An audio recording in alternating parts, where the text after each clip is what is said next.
はい、今日は阿蘇熊本空港の方に今来てます。今日からね、2日間ぐらい天草中心としたグルメの旅をしていきたいと思いますので、どうか最後までご視聴の方よろしくお願いします。飛行時間25分という天草ラインに乗って天草に向かいます。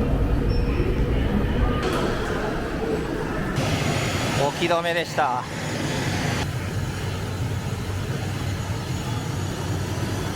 シートは2列2列の小型機ですね。この飛行機溝岡号っていうみたいですね。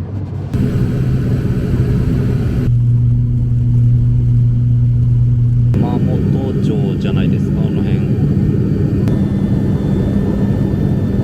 天草にもう間もなく到着ですね。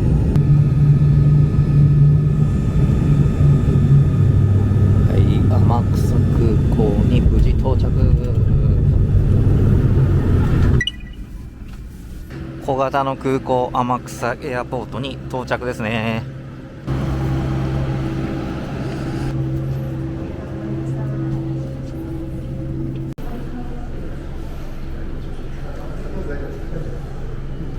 はい、天草空港に到着しました。こじんまりしてるとはいえど与那国ほどではありませんでしたね。バス乗り場は出てすぐ左の方ですね。お、あった、すぐ目の前ですね。こちらに乗って市内の方に向かっていきたいと思います。バスの方が1日に4本だけかな。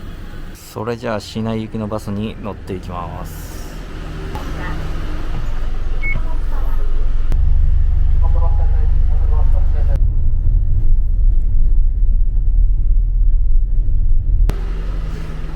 本土バスセンターに到着しました。いや、ここの宿はバスセンター目の前だし、おしゃれだし、結構いいですね。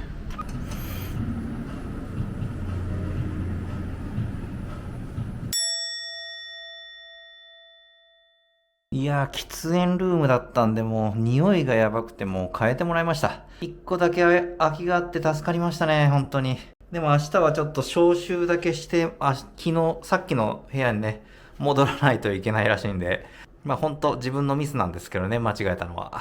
先ほどの部屋と打って変わって、全然なんか色合いが違う。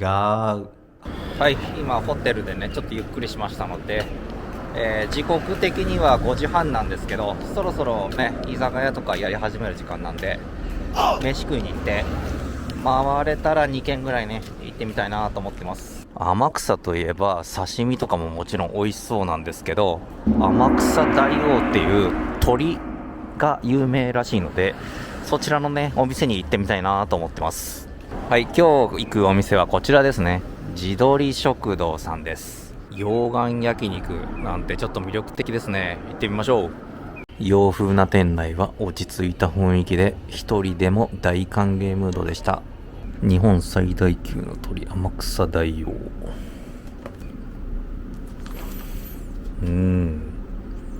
天草大王に特化したお店ですね。はい、まずはお疲れの生大いただきました。天草大王の鶏刺しがあるのは嬉しいね。レバ刺しは一人でも十分な量ですね。いただきます。それではごまと塩の方でね、レバーの方いただきます。うまっ。臭みもなくて少し歯ごたえある感じで、このレバーうまいわ。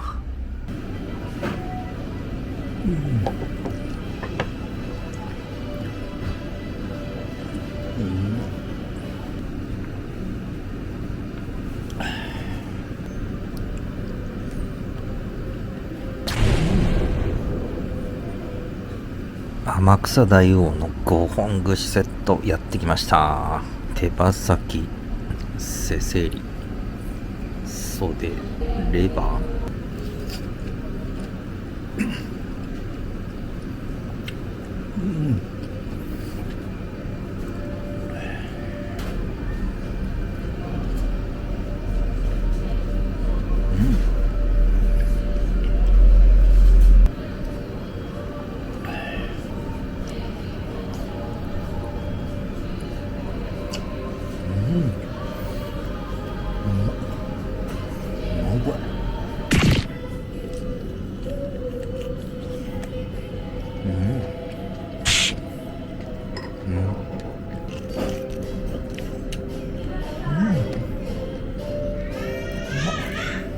阿蘇の溶岩プレートに天草大王のチー油を乗せていただきました。2杯目は熊本の日本酒タイトのグラスをいただきました。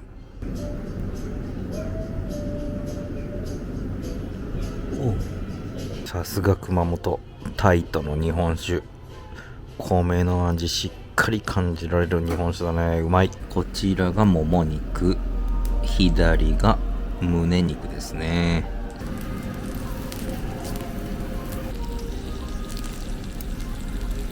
さあ早く焼けろ、うまそう。続いて天草大王スープの方来ました。鶏の身と卵が入ってますね。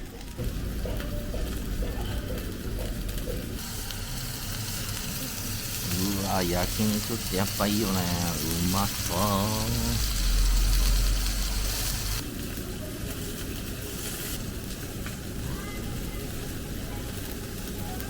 うんうんうん。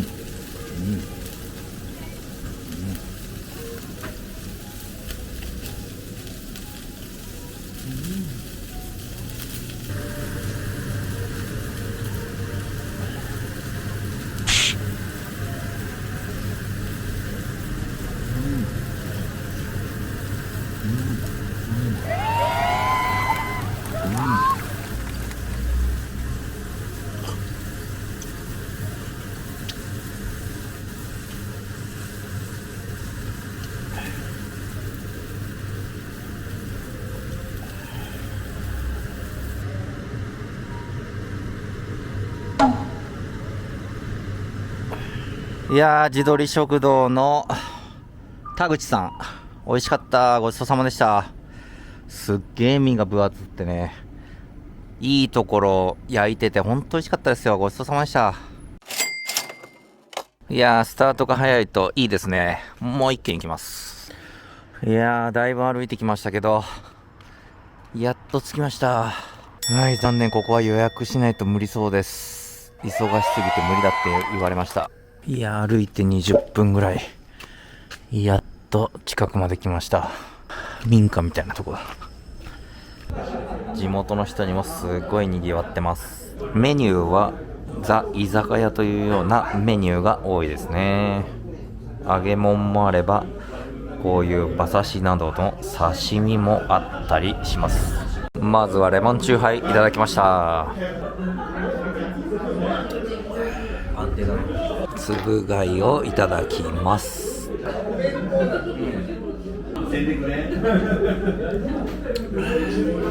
2軒目で揚げ物欲しくなってきたんで、手作りコロッケの方いただきました。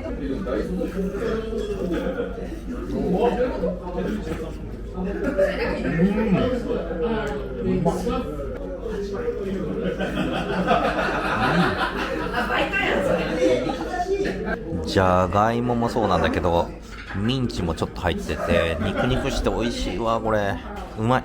値段が安いすぎて心配になるぐらいうまい。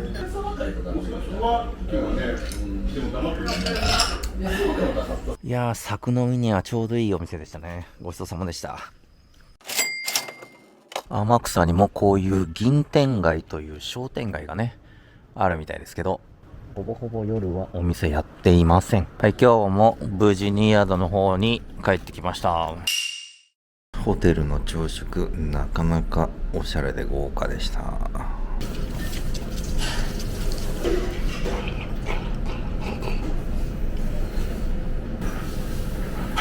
いやー、朝から豪華な朝食でよかったです。ごちそうさまでした。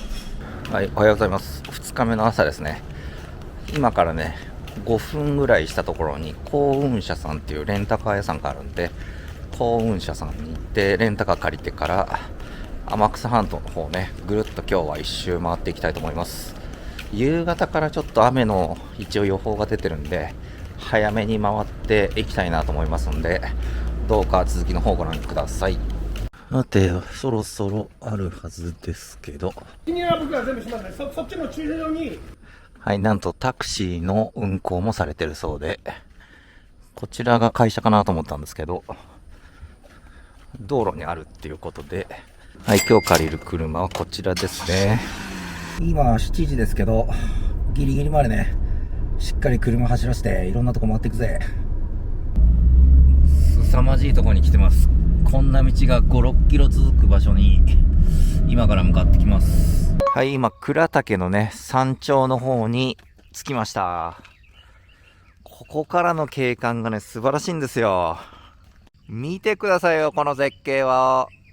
倉岳山頂からの眺め、こんな感じですよ。俺の好きな海があって島々がある風景、最高ですね。ここすげえ、めちゃくちゃ綺麗。はい、じゃあこの絶景のね向こうには倉岳の神社がありますんで、そちらの方にね上がっていきたいと思います。はい、山頂へ向かう途中の道で、こっちの向こうに神社があるはずなんで行ってみたいと思います。いや、なかなか距離ありました、意外と。いやー、疲れた。天空の鳥行ってみよう。よーし、着いた。倉岳神社山頂に着きました。辛かった。見てください、この絶景。さらに絶景です。さっきの時より。この天空の鳥居っていう意味が分かりましたね。すごい景観です。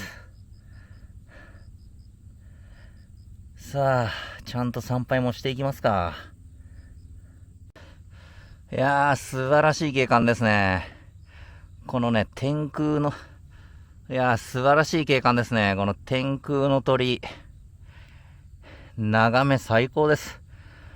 この鳥居の向こうに浮かぶ島々のね、景観最高ですよ、これ。登ってきたか、やったー。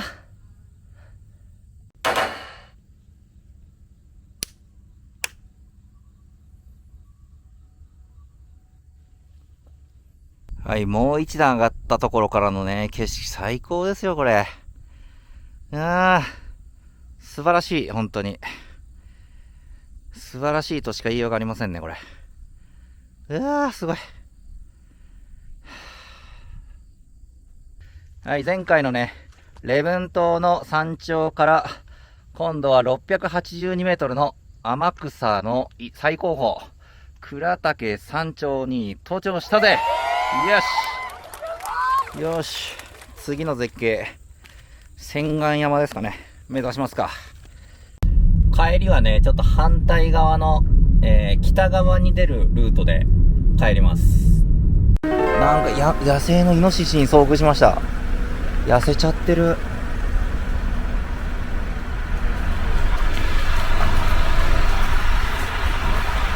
大丈夫だよ、攻撃しないから。かわいいね。子供なのかな。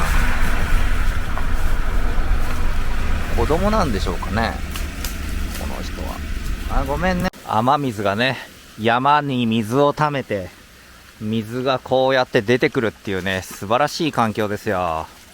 こんなとこにね、飲んでもいいんですかね、これ。まあ雑味はないね。すごいところ。降りていきますよ。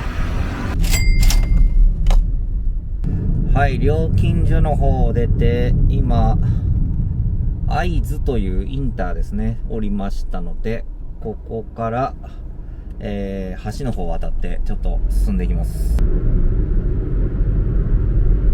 島原の乱の総大将、天草四郎ミュージアムの方にやってきましたね。こちらが正面入り口になりますね。天草四郎ミュージアムの前にはサンパールという道の駅がね、こうやってあります。その向こうには海がね、しっかり見えてますんで、景観めっちゃいいですね。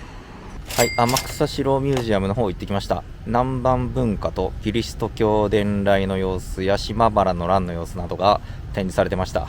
すげえ気持ちいい景観ですね、ここは。天草四郎ミュージアムから約10分ぐらい車走らせると、リゾラテラス天草という施設がありますね。ちょっと中行ってみましょう。わあ、なかなかおしゃれな景観になってます。はいはいはい。お土産売り場とかスイーツとか食べ物があるんですかね。店内にはスイーツや海鮮物など瓶詰めのみかんやそういうグッズがねたくさん売ってるおしゃれなお店多いですよ。ちゃんと親切に人気のランキングまで書いてありますね。1位は黒糖バナナ、エスプレッソサブレに塩キャラメルクランチ。下の方行くと塩パンラボさんで塩パンのプレーンが人気みたいですね。ここの塩パンちょっと食べていきましょう。はい、じゃあ大人気のね塩パンのプレーンの方ね買ってみたんで食べてみたいと思います。まず感触なんですけどすごいふわふわです。意外でした、見た目と違って。それでは食べてみます。うまっ。これね天草の塩使ってると思うんですけど、このね塩がねしょっぱすぎずちょうどいいんですよね。うまい。これパンの生地もね結構もっちりしててすっげえうまい。はい、正面にあるこっちの建物は何でしょうか。行ってみます。レストランと飲食のこっちのカフェ、それと真珠売ってるお店がねありますね。はい、パールガーデンのねこの看板の奥のあっちの建物は海中水族館があるみたいですね。潮の香りが気持ちいい場所ですね。ここは本当にあんなところでねおじさんたちも釣りやってますね。はい、じゃあこっちの方は何があるんでしょうかね。展望台があって上の方はなんかショップですかねこれ。はい、今まだ営業してませんけど海が見えるおしゃれなレストランなんかもありますね。これはデートにはいいわ。こんなとこにって言ったら申し訳ないですけどコスタコーヒーまでありましたね。はい、じゃあ30分ぐらいもあればね十分楽しめるような施設でした。お土産売り場もありますし天草来たらマストな場所じゃないでしょうか。はい、千貫山の展望台の方にやってきました。鞍岳よりは低く感じますけどこちらも島並みがすごく綺麗な景観ですね。最高。いいね。晴れててよかった。本当にすげえ。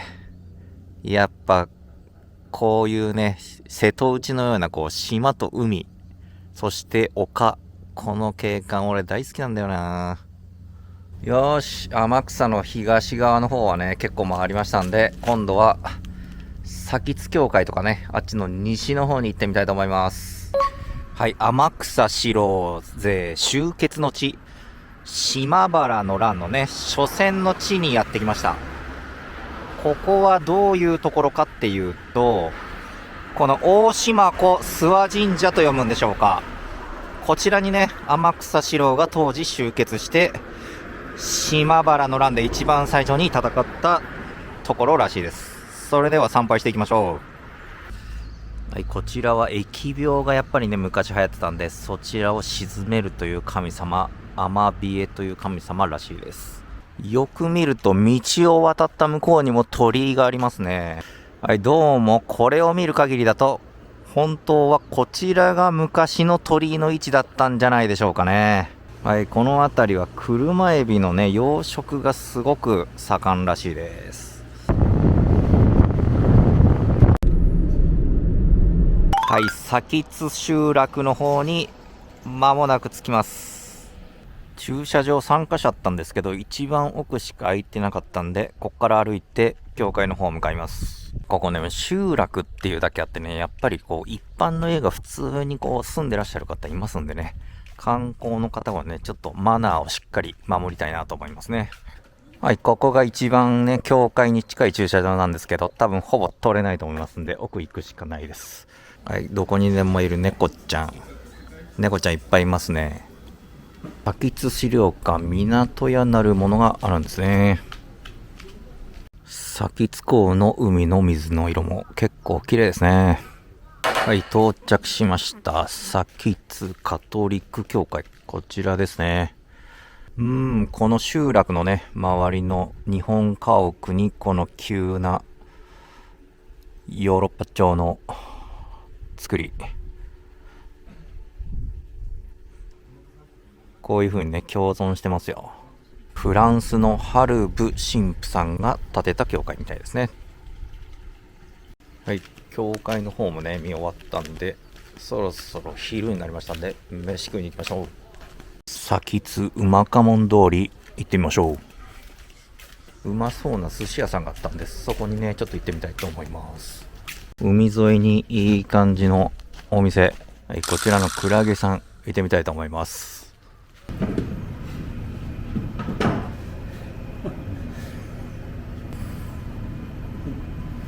香り付けに天草の無人島で育った甘夏ですね。だからもう波ないんですね。いえいえ、やっぱり荒れますよ。荒れるんですね。こんなに結構近い、いっぱい。お醤油を梅干しを焼いてお酒とかつおでに切った煎り酒という調味液ですね。梅干しを焼いて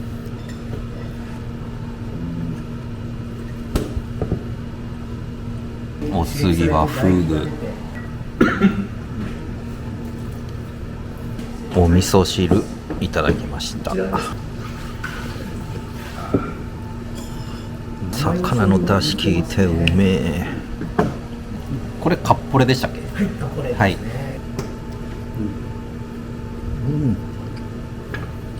れ美味しい。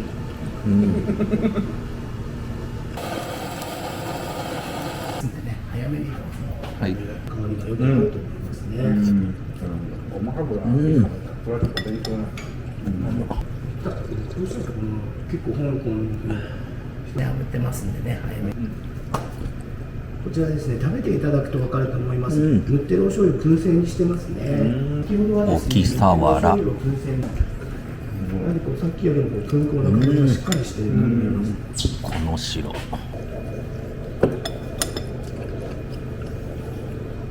しめ鯖。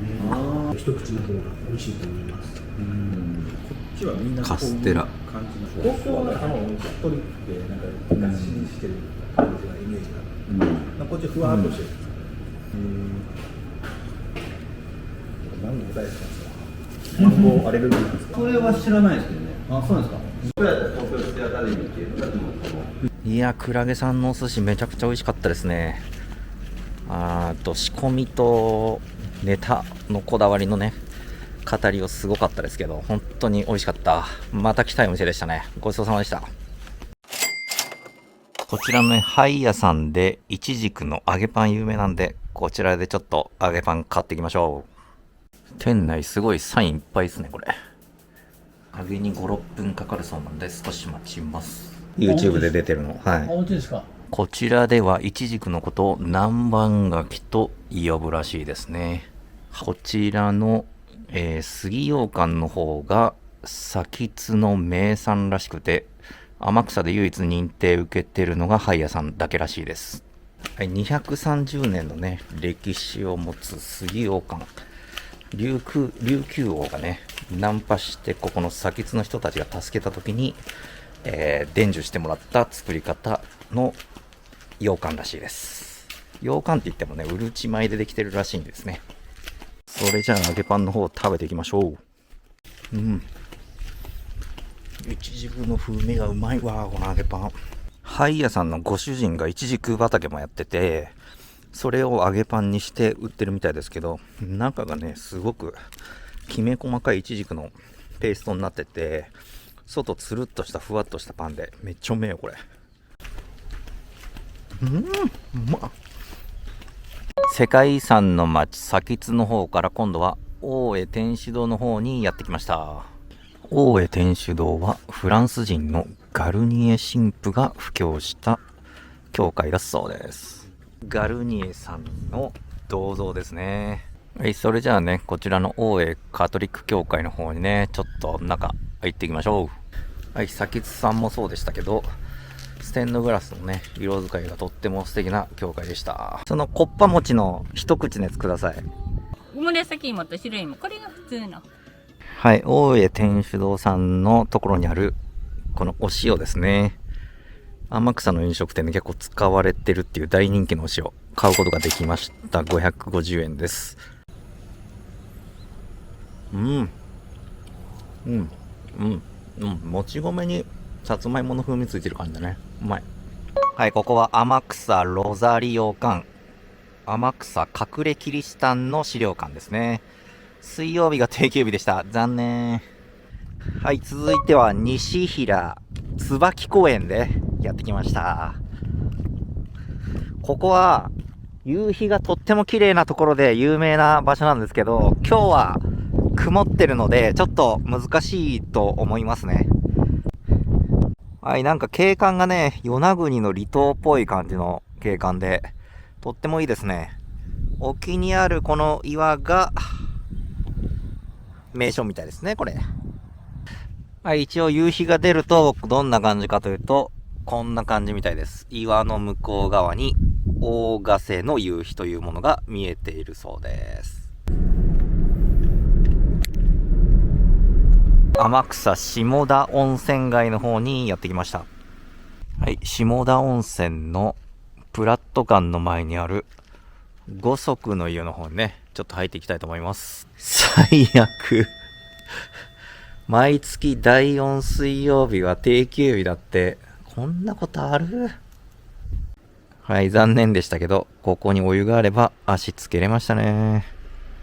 いや、ついてなさすぎでしょ、これ。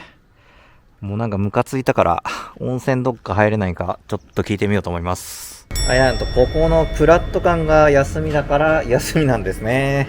はい、なんかここの温泉センターってところが日帰りしてそうな気がするんで、ちょっと聞きに行きたいと思います。はい、どうやらこの白鷺館日帰り温泉やってるそうなんで、ここで温泉入っていきます。せっかくなんで。はい、大人が700円で、貸しタオルセット250円ですね。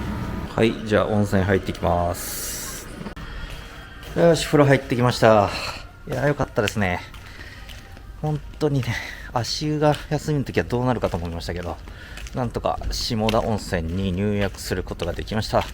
はい、こちら隣にある下田温泉神社ですね。こちらで源泉を見つけたのが神社の建立の元じゃないですかね。はい、下田温泉の由来を調べました。1羽の白鷺がですね、こっちの隣にある川ですね。川で真ん中でね、1匹佇んでたというところから、なんであそこに白鷺佇んでるんだろうっていうところで、近づいてみたところ、足元に温泉が湧いていたと。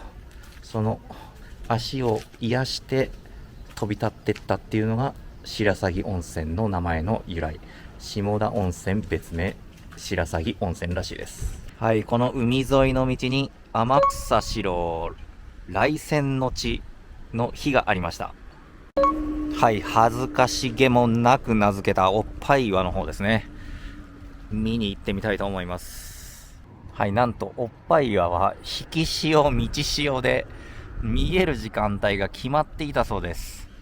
残念。はい、一応ですね、これ鳥居までこうやって立派に作ってあるんで、この辺りにあるんでしょうか。なんとしても見たかったんで見に来ましたけど、あれかな？もうわかんねえや。はい、天草イルカセンターの方にやってきました。ここではイルカウォッチングができるそうなんで、受付の方にちょっと行ってみましょう。イルカウォッチングは3000円ぐらいで確か乗れるはず。所要時間は60分ですね。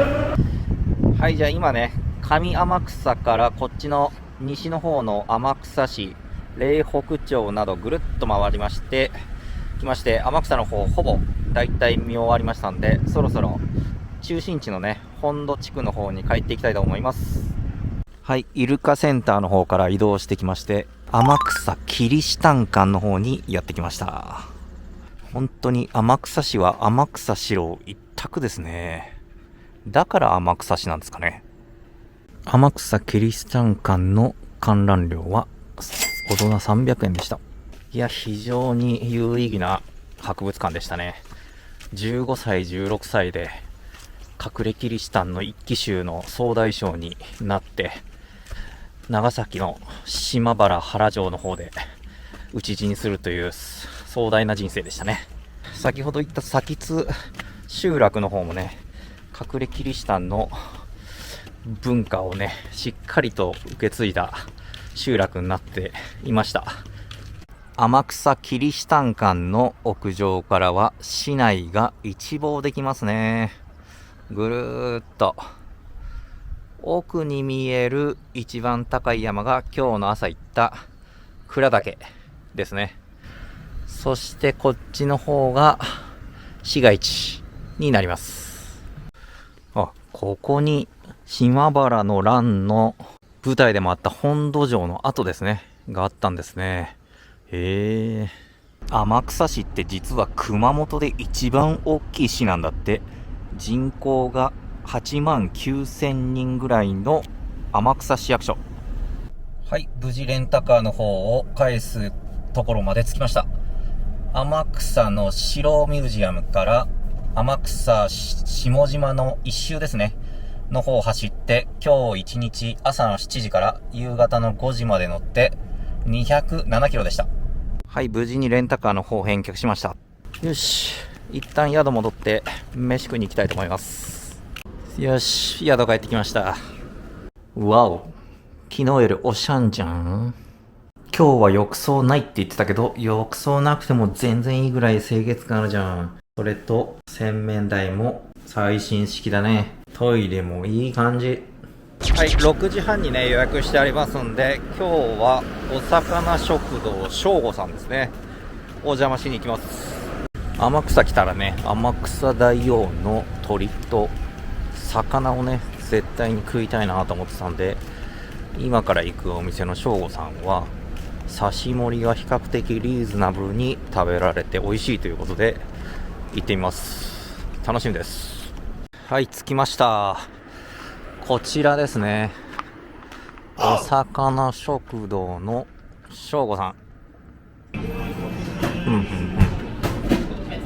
美味しそうですね。雲仙ハム焼きとか美味しそう。揚げ物が結構種類あるな。ハムカツ。まずは生の方いただきます。お通しでレンコンの和え物。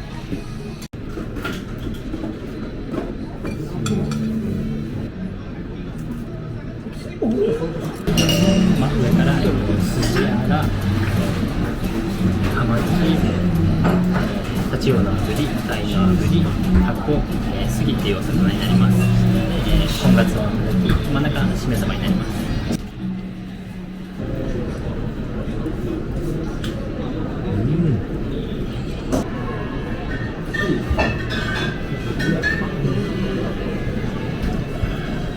珍しい日本酒でプラス9っていうお酒をいただきました。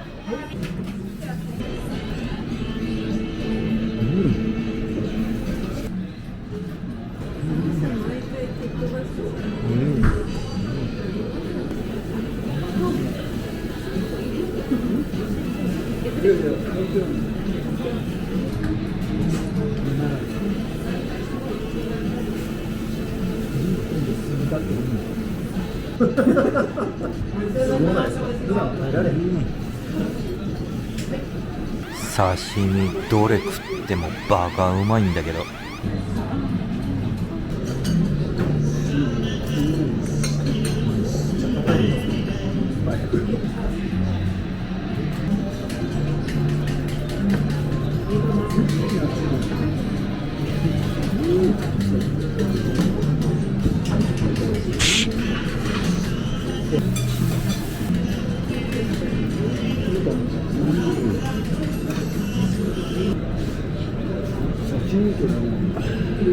日本酒の種類もすっげえ多いのに値段がバグってんだけど、本当にこれでいいの？めっちゃうまいんだけどこれ。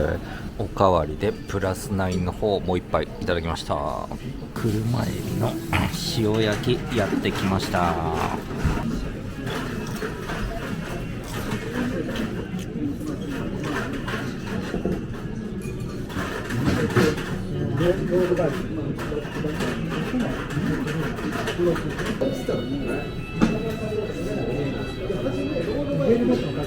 このエビ、身の厚みブリブリでね、皮がすごいエビの香りしてめっちゃうまいんだけど、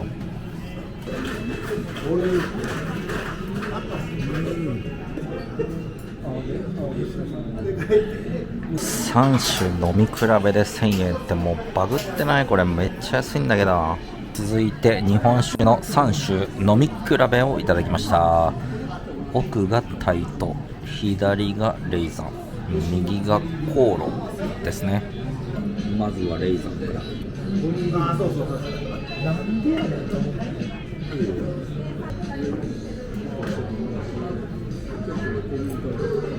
すっきりしてる。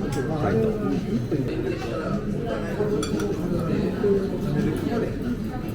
タイトが一番すっきりしてて、コーロ、レイザンの順にすっきりした飲み口。続いて雲仙ハムカツの方をいただきました。ソースかかってるの珍しいな。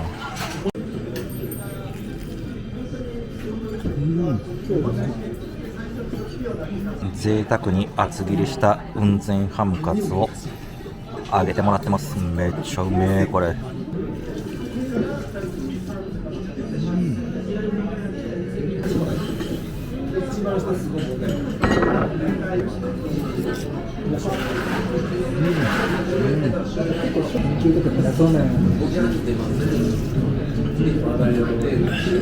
穴子の白焼きの方ね、やってきました。タレもね2種類来てますね。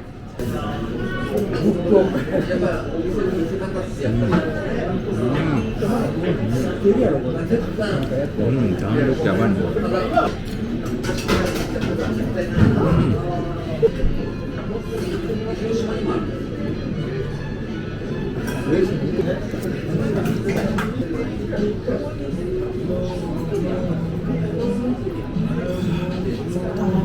いやー、カウンターだったんでね、お隣の神戸から来たお二人組とお話しさせていただきましたけど、すっごい楽しかったです。翔吾さん美味しかったです。ごちそうさまでした。わー、美味しかったですね。よし、締めはもうやっぱり麺っていうことでラーメン食いに行きます。昼は行列があるけん見とったですよ。本当ですか？うん。はい、締めの後は担々麺屋、なんて読むんだろう、組代って読むんですねこれ。こちら行ってみたいと思います。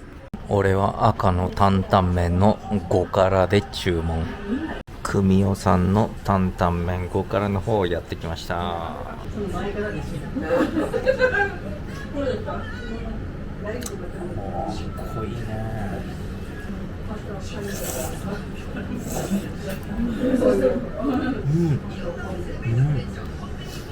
スープのコクがやばいですね、この担々麺。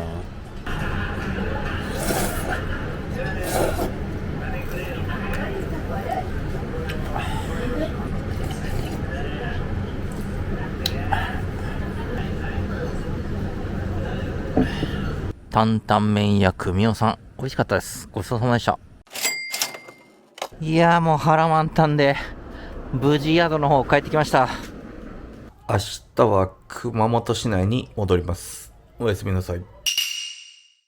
はい、朝食の方を食べに来ました。今日は豪華な洋食にしました。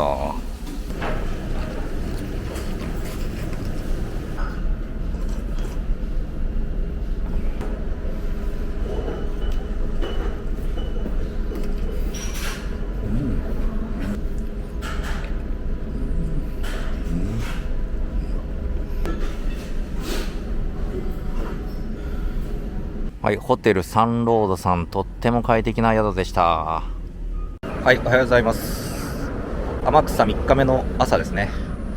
それで今から、熊本の市内の方に移動していきますんで、バスに乗ってね、空港の方に向かいたいと思います。はい、ここの宿のいいところは目の前に本土バスセンターっていうのがあるんで、こちらから空港に行けますね。空港行きは3番乗り場から出てますね。はい、天草空港到着ですね。はい、これが熊本行く溝岡号ですね。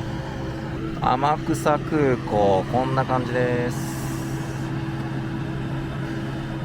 なんか礼文島とか利尻を思い出しますよね。はい、今回の天草編はここまで。自然豊かな絶景と天草四郎、隠れキリシタンの歴史など非常に学びの多い旅でした。